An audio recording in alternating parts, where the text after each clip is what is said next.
사도행전 8장 1절부터 13절까지 말씀, 신약성경 199면 사도행전 8장 1절부터 13절까지 봉독을 하겠습니다. 사울은 그가 죽임당함을 마땅히 여기더라. 그날에 예루살렘에 있는 교회에 큰 박해가 있어 사도 외에는 다 유대와 사마리아 모든 땅으로 흩어지니라. 경건한 사람들이 스데반을 장사하고 위하여 크게 울더라. 사울이 교회를 잔멸할새 각 집에 들어가 남녀를 끌어다가 옥에 넘기니라. 그 흩어진 사람들이 두루 다니며 복음의 말씀을 전할새 빌립이 사마리아 성에 내려가 그리스도를 백성에게 전파하니 무리가 빌립의 말도 듣고 행하는 표적도 보고 한 마음으로 그가 하는 말을 따르더라. 많은 사람에게 붙었던 더러운 귀신들이 크게 소리를 지르며 나가고 또 많은 중풍병자와 못 걷는 사람이 나으니 그 성에 큰 기쁨이 있더라. 그 성에 시몬이라 하는 사람이 전부터 있어 마술을 행하여 사마리아 백성을 놀라게 하며 자칭 큰 자라 하니 낮은 사람부터 높은 사람까지 다 따르며 이르되 이 사람은 크다 일컫는 하나님의 능력이라 하더라. 오랫동안 그 마술에 놀랐으므로 그들이 따르더니 빌립이 하나님 나라와 및 예수 그리스도의 이름에 관하여 전도함을 그들이 믿고 남녀가 다 세례를 받으니 시몬도 믿고 세례를 받은 후에 전심으로 빌립을 따라다니며 그 나타나는 표적과 큰 능력을 보고 놀라니라. 아멘.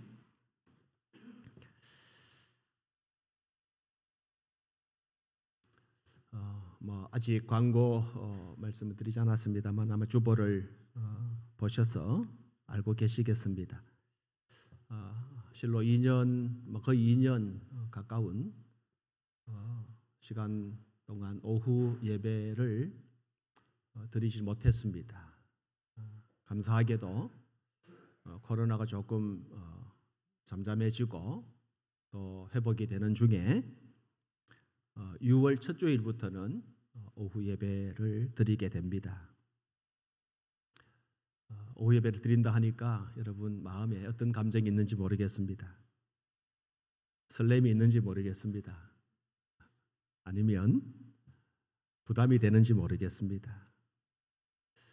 2년 가까운 세월 동안 우리가 우리의 믿음을 한번 점검해 보면 어떤 분들은 이 위기 때문에 내 믿음이 더 강해졌다라고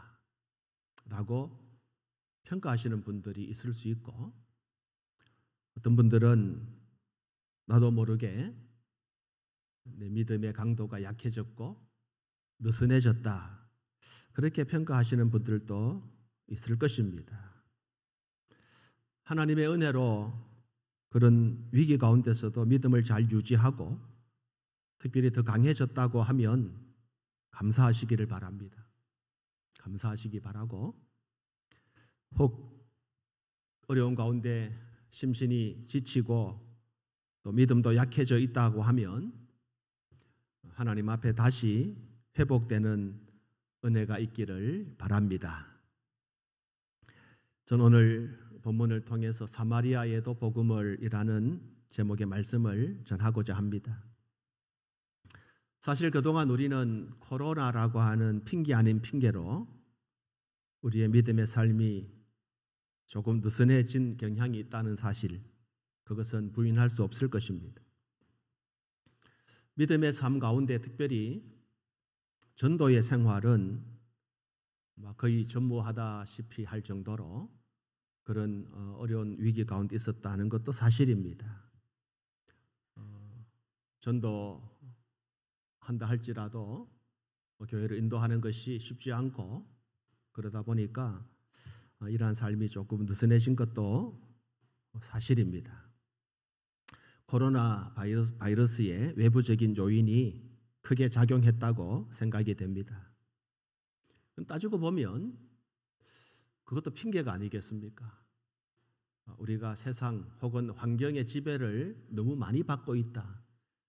지배를 받지 않을 수는 없지만 우리가 천국의 백성이고 천국의 시민이지만 여전히 우리 육체는 이 땅을 디디고 살아가기 때문에 이 땅의 환경 지배를 받지 않을 수가 없습니다. 그래서 코로나라고 하는 이 중대한 감염병 위기에서는 우리도 위축이 되어지고 또 그런 외부적 환경 때문에 우리의 믿음의 삶이 무뎌진 것 그 사실입니다.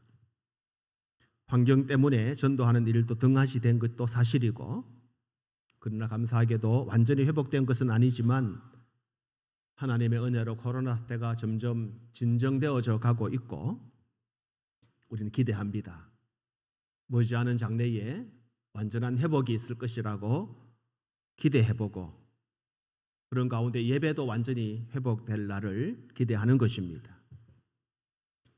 예수님께서 십자가에 못 박혀 죽으시고 부활하시고 승천하시고 우리 주님이 승천하신 후에 성령을 보내시겠다고 약속하셨고 약속하신 대로 성령이 오셨고 성령 충만을 받은 제자들이 담대히 복음을 전하게 되고 그렇게 교회가 시작이 되어지고 그렇게 초대교회는 부흥하게 됩니다. 교회가 부흥하게 되어졌을 때에 복음을 싫어했던 사람들이 교회를 핍박하고 사도들을 박해하고 어려움을 주고 잡아 가두고 급기야는 스데반이라고 하는 사람이 순교를 당하게 되는 일들이 일어납니다. 스데반의 순교 이후에 교회는 더 큰 핍박을 당하게 되죠. 앞장 사도행전 7장에 보면 초대교회 예루살렘 교회의 7 집사 가운데 한 사람이었던 스데반이 순교하는 복음 때문에 목숨을 잃는 죽임을 당하는 그런 사건이 상세하게 기록되어 있습니다. 스데반이 순교하는 현장의 그 상황을 우리가 말씀을 통해서 한번 그려보면 스데반이 중앙에 있고 많은 무리들이 스데반을 죽이라고 아우성을 치고 있고 마치 예수님을 그렇게 했듯이 스데반을 죽이려고 다 손에는 돌 하나씩 쥐고 있고 아마 그 가장 앞자리에 사울이라고 하는 철청년이 돌을 들고 서 있는 장면을 우리는 한번 그려볼 수가 있습니다. 스데반의 순교 현장 그 가장 앞자리에 서 있는 한 청년이 아마 큰 소리로 스데반을 돌로 쳐 죽이라고 외쳤음은 분명해 보입니다. 그는 사울입니다. 사울은 그렇게 하는 것이 하나님을 잘 섬기는 것이라고 확신했습니다. 정통 유대주의자로서 율법을 신봉했던 사울은 예수 그리스도를 메시아로 인정하지 못했습니다. 그래서 교회를 핍박하고 예수를 믿는 그리스도인들을 박해하는 것이 하나님 앞에 가장 큰 선이라고 그런 생각했습니다. 교회를 핍박하고 예수를 믿는 사람들을 박해하는 것이 하나님 앞에서 가장 귀한 일이라고 확신했습니다. 그것이 충성이라고 생각했습니다. 사도행전 22장 20절에 보면 또 주의 증인 스데반이 피를 흘릴 때에 내가 곁에 서서 찬성하고 그 죽이는 사람들의 옷을 지킨 줄 그들도 아나이다. 이건 사도 바울의 이후의 고백입니다. 사도 바울이 이후에 고백하기를 내가 스데반이 피를 흘릴 때에 찬성했다. 찬성했다는 말은 내가 앞장서서 스데반을 죽이라고 주장했다라는 의미를 가지고 있습니다. 이건 사도 바울의 고백입니다. 그렇게 했다는 거예요. 이 고백을 보면 그가 예수님을 만나기 전에 얼마나 예수를 믿는 사람들을 박해하고 핍박했는지, 교회를 핍박했는지 잘 알 수 있습니다. 결국 스데반 순교를 당합니다. 죽임을 당합니다. 예수님 때문에 죽임을 당합니다. 스데반이 순교를 당함으로 교회에는 두 가지 현상이 일어나게 됩니다. 하나는 성도들이 떠나는 겁니다. 흩어지는 겁니다. 예루살렘 교회에 더 이상 머물러 있을 수가 없었습니다. 더 큰 박해가 일어날 것이 틀림없기 때문에 그 박해를 피하여서 교회를 떠났습니다. 예루살렘을 떠나고 흩어졌습니다. 두 번째 현상은 첫 번째 현상과는 다르게 복음이 더 담대하게 전해졌다라는 사실입니다. 여러분, 세상은 혹은 마귀는 교회가 핍박을 당하고 복음 전하는 일들 때문에 목숨을 잃는 일이 생기게 되면 교회는 혹은 성도는 더 이상 겁이 나서 복음을 전하지 않을 것이다. 아마 신앙을 포기할 것이다 라고 생각을 했습니다. 여러분, 왜 스데반이 순교를 당하고 교회가 박해를 당할까요? 그 박해의 주체는 누구일까요? 바로 마귀 아니겠습니까? 세상 아니겠습니까? 교회가 성장하고 성도가 확장되어지는 것을 세상이 가장 두려워하고 세상이 가장 싫어합니다. 그런데 놀랍게도 초대교회의 교회가 부흥하고 성장하게 되어지니까 마귀가 그냥 성도들을 두지 못하는 겁니다. 그냥 교회가 성장하도록 내버려 둘 수가 없었던 것입니다. 그래서 극심한 핍박을 가하고 박해를 가합니다. 그러면 그 박해가 두려워서 신앙을 포기할 것이라고 믿었던 것입니다. 이러한 생각은 대개의 사람들이 가질 수 있는 일반적인 생각이죠. 그런데 여러분, 초대교회 현상은 달랐습니다. 교회에 핍박이 오고 박해가 일어났을 때에 교회와 성도들이 겁을 먹고 두려워하기는커녕 더욱 담대히 복음을 전하게 되어졌다. 두 가지 현상임. 하나는 흩어지고 다른 곳으로 이동했다는 것. 하나는 그럼에도 불구하고 담대하게 복음을 전했다라는 사실입니다. 빌립보서 1장 12절입니다. 형제들아, 내가 당한 일이 도리어 복음 전파에 진전이 된 줄을 너희가 알기를 원하노라. 아멘. 바울의 고백입니다. 내가 당한 일, 여기에서 내가 당한 일은 바울이 복음을 전하다가 핍박을 받고 감옥에 갇힌 일입니다. 복음 전하는 사람을 가두어서 감옥에 집어넣으면 사람들은 두려워서, 성도들이 두려워서 나도 갇히는 것이 아닐까 두려워서 더 이상 복음을 전하지 않을 것이라고 생각했습니다. 로마는 그렇게 생각했습니다. 그러나 오히려 복음 전파에 진전이 되었다. 여러분, 놀랍지 않습니까? 바울이 복음 때문에 감옥에 갇히는 이 일이 복음 전파에 진전이 되어졌다. 그렇습니다, 여러분. 바울의 투옥은 복음을 위축시키는 계기가 된 것이 아니라 바울의 그 핍박으로 말미암아 복음 전파에 진보가 있어진 겁니다. 초대교회 핍박으로 말미암아 흩어진 성도들이 바로 복음 전도의 불꽃이고 불씨들이었습니다. 그래서 복음 때문에 핍박을 받았던 사람들이 어쩔 수 없이 흩어졌지만 그들이 가는 곳마다 복음이 요원지화, 들풀에 무서운 기세로 번지는 불꽃처럼 퍼져나갔다라는 거예요. 요원의 불꽃.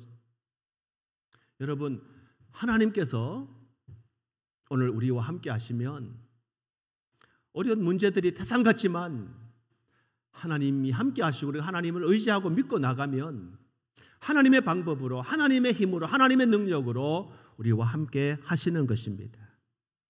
초대교회가 핍박을 받아서 교회가 사방으로 흩어지게 되어졌지만 놀라운 일은 그렇게 해서 교회가 사라진 것이 아니고 교회가 힘을 잃어간 것이 아니라 오히려 교회가 성장하게 되어졌다라고 하는 것입니다.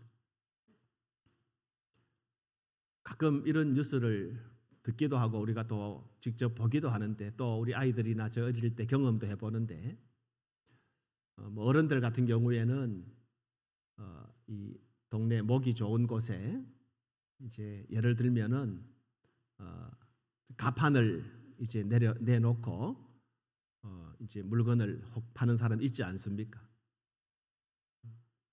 장사가 잘 되면 동네 불량배들이나 소위 말하는 조폭들이 와가지고 자리세를 내라고 그렇게 협박하거나 그렇게 하지 아니하면 그 좌판을 막 그냥 둘러엎거나 뺏어가거나 학생들이 학교 다닐 때 한 번씩 경험하는 것은 길을 가다가 불량배들 만납니다.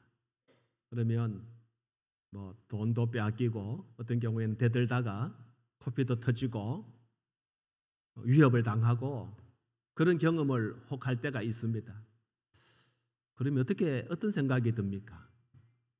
좌판을 뒤집고 위협을 하는 그런 불량배들이나 혹은 조폭들 앞에서 담대하게 그 다음날 또 와서 좌판을 펼 수 있는 용기가 보통 사람들에게 있겠습니까? 또 불량배들에게 얻어맞아가지고 코피가 터지고 있던 돈도 빼앗기고 하는 그런 경험이 있으면 그 골목길을 쉽게 다닐 수 있겠습니까? 겁이 나서 둘러가지 않겠습니까? 일반적인 현상입니다.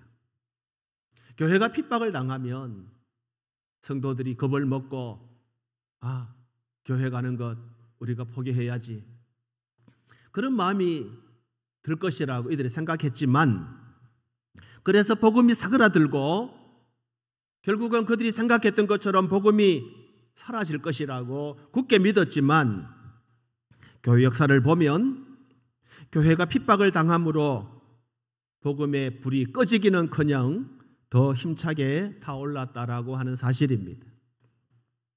그들이 복음의 불을 끄기 위해서 핍박이라고 하는 물을 부었지만 그 물은 오히려 불이 되어서 복음을 더 활활 타오르게 했다라고 하는 것입니다. 이것이 하나님의 역사입니다. 세상 역사와 하나님의 역사는 다릅니다.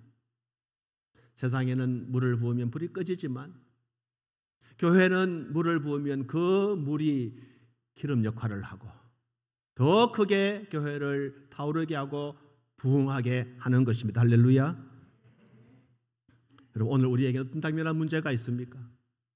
오늘 시대 우리에게는 어떤 어려움들이 있습니까? 짐작하건대 그리고 단언하건대 오늘날 우리는 초대교회 성도들과 같은 핍박, 직접적인 핍박은 우리에게 없을 것입니다. 오늘 우리에게 당면한 문제는 초대교회의 핍박의 문제가 아니라 어쩌면 나 자신과의 싸움 혹은 환경과의 싸움입니다. 특별히 오늘날 코로나 바이러스의 문제와의 싸움입니다. 지난 2년 동안 계속되어진 어려움 때문에 우리 성도들은 말할 것도 없고 대부분의 사람들이 어려움을 당하고 특별히 우리의 어려움이라고 하면 앞서 말씀드린 것처럼 복음의 진보가 있는 사람이 혹 있겠지만은 이런 위기 가운데 회집이 방해를 받고 또 감염병 확산을 방지하기 위해서 때로는 우리가 스스로 또 이 모임을 중단하기도 했지 않습니까? 그런 가운데 많은 성도들이 교회를 떠나기도 했습니다. 코로나 바이러스로 인하여 복음 전도는 차치하고 오히려 이른바 가나안 성도들이 많이 생겨났습니다. 여러분 가나안 성도라고 들어보셨습니까? 가나안 성도. 좋은 이름 같지요? 가나안 성도는 빗대어서 하는 말입니다. 가나안을 거꾸로 말하면 안 나갑니다. 그래서 가나안 성도라 하면 교회 안 나가겠다는 성도입니다.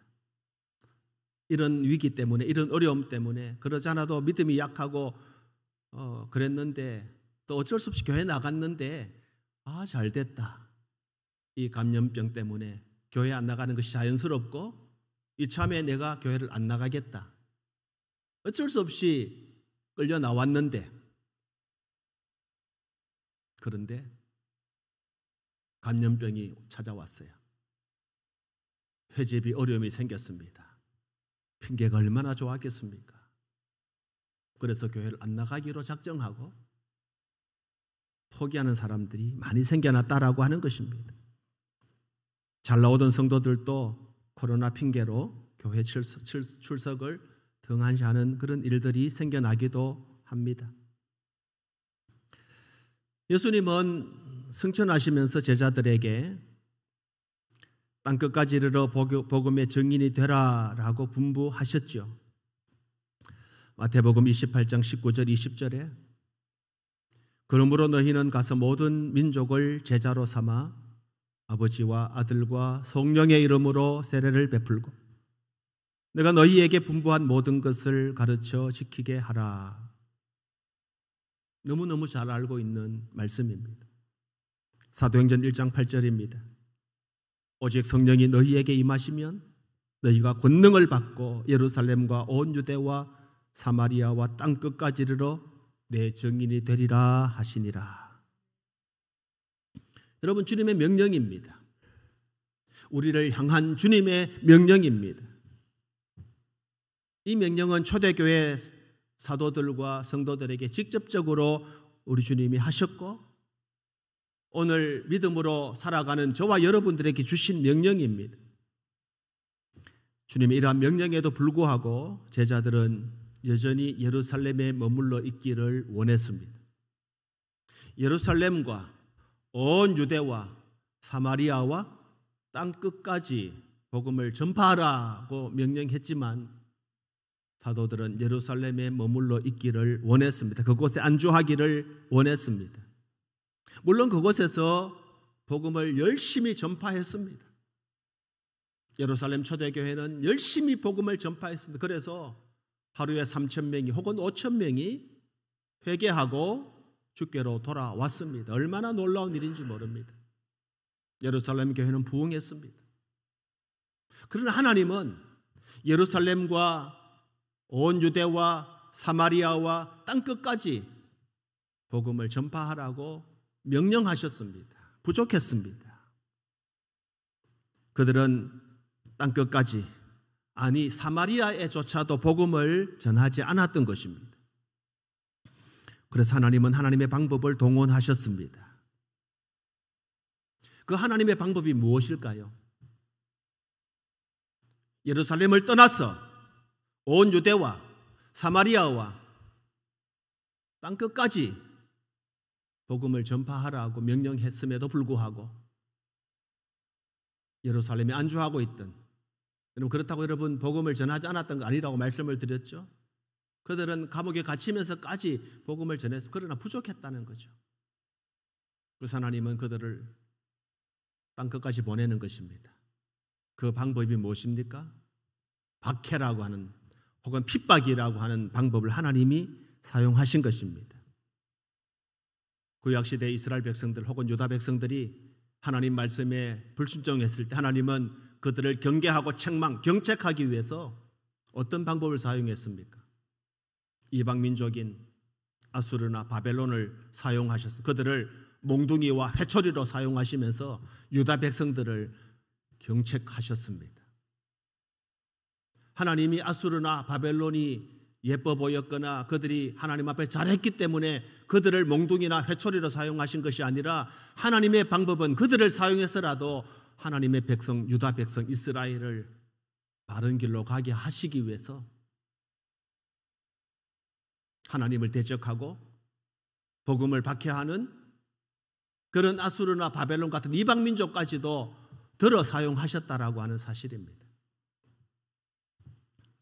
하나님께서는 사울을 비롯해서 핍박하는 자를 보내서 교회를 핍박하게 했고 결국 교회는 흩어지게 되어졌고 복음을 땅끝까지 전하는 그런 사명을 완수하게 되는 것입니다. 교회가 큰 핍박에 직면하게 되어졌고 많은 순교자가 생겨났습니다. 그럴수록 교회는 성장했습니다. 기독교 신앙, 우리가 믿는 기독교 신앙은 핍박이 오면 혹은 박해가 오면 올수록 왕성해지는 종교입니다. 살아있는 종교입니다. 우리가 여러분 자부심을 가지십시오. 우리는 핍박이 올수록, 박해가 올수록 생명력이 있고 위력을 발휘하는, 이것이 복음의 위력이고 복음의 생명력입니다. 우리 교회가 이런 생명력 있는 교회가 되어져야 되고, 우리 성도가 이런 생명력 있는 성도, 위력 있는 하나님의 능력 있는 성도가 되어져야 하는 것입니다. 거듭 말씀을 드립니다.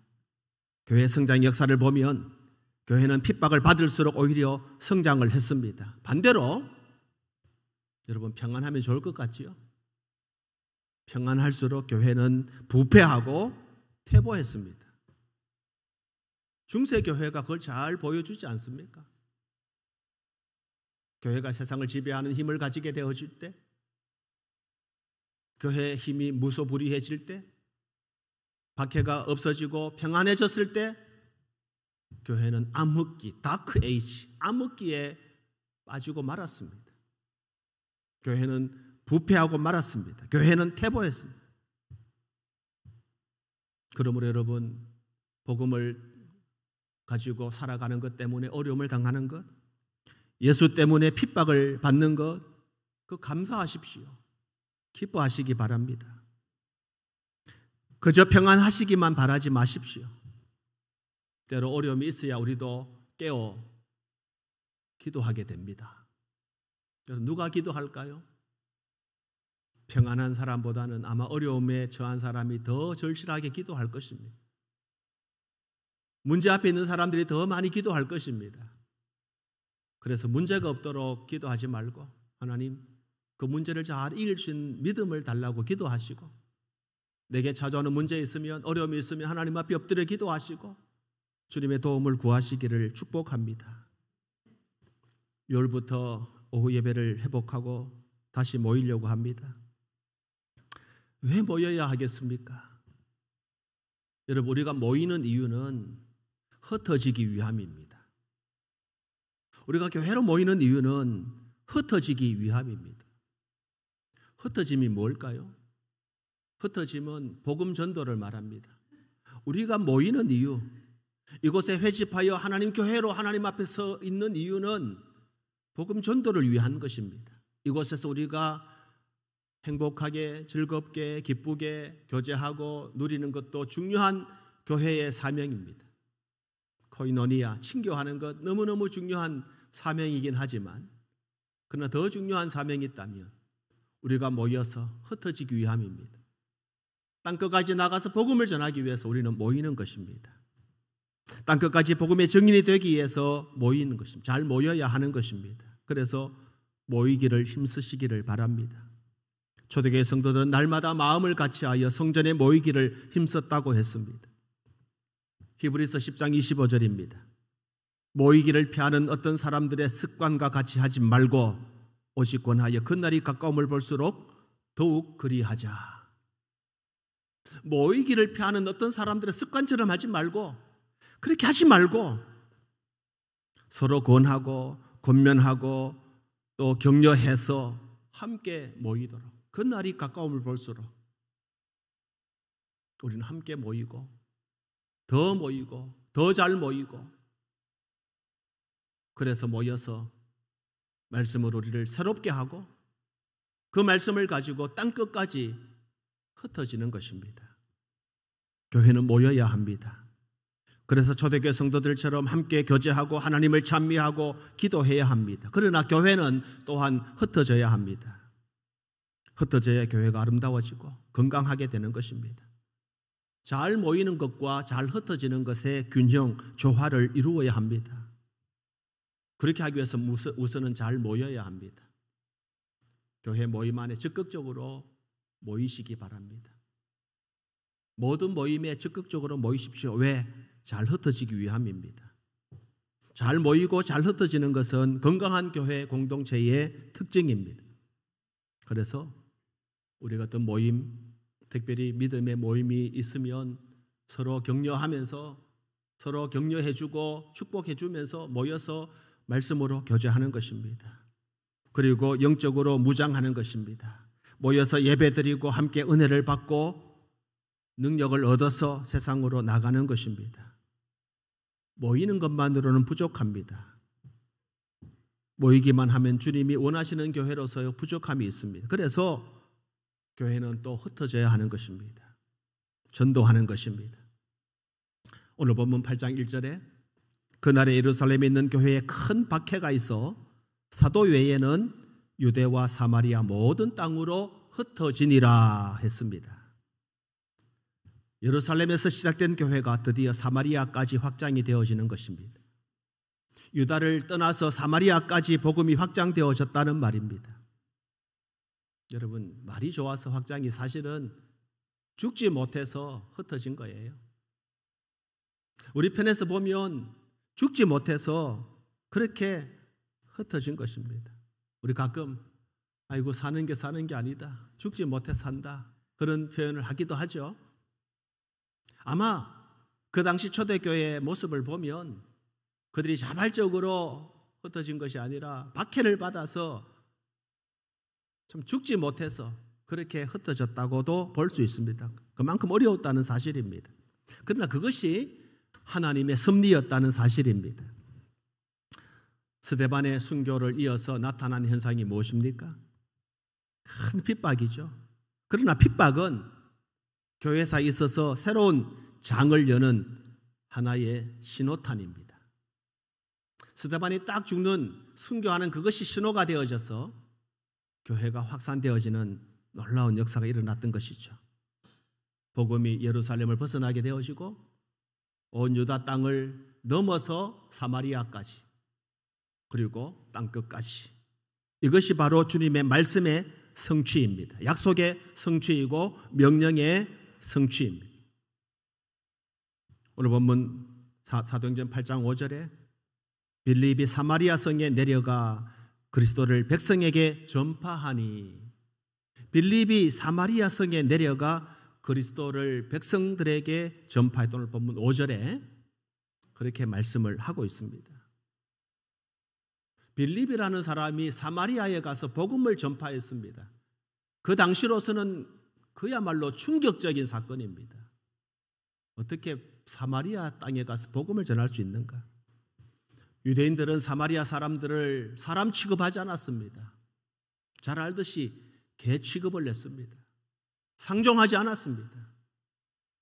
그들과 상종하는 것을 수치로 여겼습니다. 그들과 말하는 것, 대화하는 것, 그들과 만나는 것을 부끄러움으로 여겼습니다. 그런데 빌립이 사마리아로 내려갔습니다. 사마리아 내려가서 백성들에게 그리스도를 전파했다고 했습니다. 여러분, 빌립이 사마리아에 가서 복음을 전파할 때 놀라운 일이 일어났습니다. 많은 사람들에게 붙었던 더러운 귀신들이 소리를 지르고 나가는 역사가 일어났습니다. 많은 중풍병자와 못 걷는 사람이 낫는 역사가 일어났습니다. 이로 인해서 많은 영혼들이 예수를 믿게 되어졌고 결과적으로 사마리아 성에 큰 기쁨이 있었다고 오늘 성경은 말씀하고 있습니다. 스데반의 박해, 스데반의 순교는 역설적이게도 복음을 촉진시켰습니다. 교회의 핍박은 빌립으로 하여금 그렇게 가기를 싫어했던 사마리아에까지 가서 복음을 전하게 되어졌다라는 것입니다. 9절 이하에 보면 더 나아가서 그 성에 시몬이라는 사람인데 그는 마술사라고 성경은 소개하고 있습니다. 마술사 시몬에게 복음을 전했습니다. 마술사라는 말은 마술, 기이한 능력이긴 하지만 거짓, 술수, 속임수, 또 다른 말로 하면 무당이라는 뜻입니다. 이 마술사에게 복음을 전했습니다. 놀랍게도 시몬이라는 그 마술사가 회심하고 하나님께로 돌아와서 세례까지 받습니다. 여러분, 복음의 능력은 이러한 사람들조차도 여지없이 녹여버리는 능력을 가지고 있습니다. 여러분, 이 능력이 오늘 우리에게 있습니다. 오늘 하나님이 이 능력을 우리에게 주셨습니다. 그 능력은 바로 주님이십니다. 주님은 우리와 함께 하시고 우리에게 능력을 주셨습니다. 하나님께서 우리에게 능력을 주셨습니다. 때문에 우리는 빌립처럼 담대하게 복음을 전할 수 있게 되는 것입니다. 비록 핍박이었지만은 빌립은 핍박 가운데서 담대하게 사마리아에 가서 복음을 전하게 되어졌고, 놀랍게도 하나님은 그 사마리아에 복음을 허락하시고 사마리아 성 많은 사람들이 예수를 믿고 그 성에 기쁨이 가득하게 되어지는 은혜의 역사가 일어났던 것입니다. 여러분, 핍박, 예수 때문에, 복음 때문에, 믿음 때문에 당하는 핍박 두려워하지 마시기 바랍니다. 핍박이 있기 때문에 우리가 살아있는 것입니다. 박해가 있기 때문에 우리가 능력을 가지게 되는 것입니다. 이런 예를 우리가 많이 들어보죠. 우리 부산에 있으니까 바닷가 또 특별히 이 생선 혹은 횟집을 우리가 많이 다른 지역보다는 접할 기회가 있습니다. 부산의 공동어 시장, 저 충무동 자갈치 시장이라든지 또 우리 가까운 밀락동에 또 이 어천계 같은데 혹 가보실 일이 있으면 이제 가끔 화로 살아있는 고기들이 이제 바다에서 잡아서 들어와서 경매를 하고 그 살아있는 채로 수조에 넣어가지고 그날 바로 저 가까운 뭐 대구 같은 내륙이라든지 또 멀리는 서울 같은 지역에 이제 이 고기를 팔러 나가죠. 큰 물탱크 수조에 살아있는 고기를 담아가지고 가는 동안에 그 고기가 싱싱해야 되니까 그냥 가면 고기들이 죽을 수도 있으니까 뭐 저는 직접 본 일은 없습니다. 그런 이야기를 많이 들어봅니다. 그 고기가 싫어하는 고기를 잡아먹는 고기를 한두 마리 그 수조에 넣어놓으면 그것이 고기를 잡아먹으려고 막 다니니까 안 먹히려고 요래저래 피하다가 서울까지 간다는 거예요. 살아서 간다. 핍박이 있으니까, 심지어는 미국까지도 그렇게 간다. 핍박이 있으니까 사는 것입니다. 오늘 여러분 핍박 때문에 낙심하지 마십시오. 복음 때문에 만나는 박해 즐거워하십시오. 평안만 추구하지 마십시오. 마태복음 5장 10절에 의를 위하여 박해를 받은 자는 복이 있나니, 의를 위하여 박해를 받은 자는 복이 있나니 천국이 그들의 것임이라. 할렐루야. 복음 때문에 박해받는 것 기뻐하십시오. 왜? 복음 때문에 박해를 받으면 천국이 우리 것이 되는 겁니다. 이 땅에서는 좀 힘든 일이 있지만 하나님은 천국의 백성으로 살도록 우리에게 박해를 허용하시는 것입니다. 이길 수 있는 능력도 하나님이 주시는 것입니다. 믿고 견디시기를 축복합니다. 이제 우리의 목표는 확실합니다. 사마리아에도 복음을 전해야 합니다. 사마리아에도 복음을 전하는 것이 우리의 목표요 사명입니다. 우리는 사마리아까지 가서 전해야 합니다. 복음은 확장되어야 합니다. 초대교회 성도들이 박해를 받아 유다와 사마리아 땅으로 흩어졌지만 그러나 그들은 그곳에서 복음을 전했습니다. 박해가 복음의 도구가 되어서 예루살렘을 넘어 온 유대와 그리고 사마리아까지 전해진 것입니다. 사도행전 9장 31절입니다. 그리하여 온 유대와 갈릴리와 사마리아 교회가 평안하여 든든히 서가고 주를 경외함과 성령의 위로로 진행하여 수가 더 많아지니라. 할렐루야. 복음을 전했더니 예루살렘을 넘어 갈릴리와 사마리아까지 복음이 전파되어지고 교회가 평안하고 든든히 서가고 성도의 수가 더 많아졌다고 말씀하고 있습니다. 사마리아 땅에도 복음이 전파되어졌고 그 땅의 부흥의 역사가 일어났습니다. 이제 우리의 사명은 땅끝까지 가는 것입니다. 사마리아를 넘어서 땅끝까지 가는 것입니다. 사마리아에도 복음을 전합시다. 우리가 갈 수 없는 어려운 곳, 가기 싫어하는 곳 가십시다. 아니, 땅끝까지 가십시다.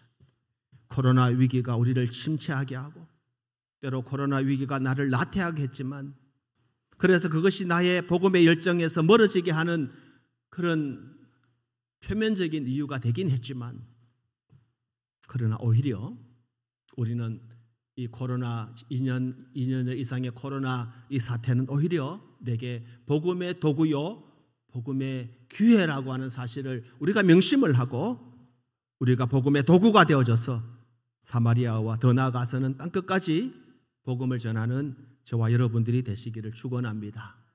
다시 시작해야 됩니다. 다시 회복되어져야 됩니다. 다시 모입시다.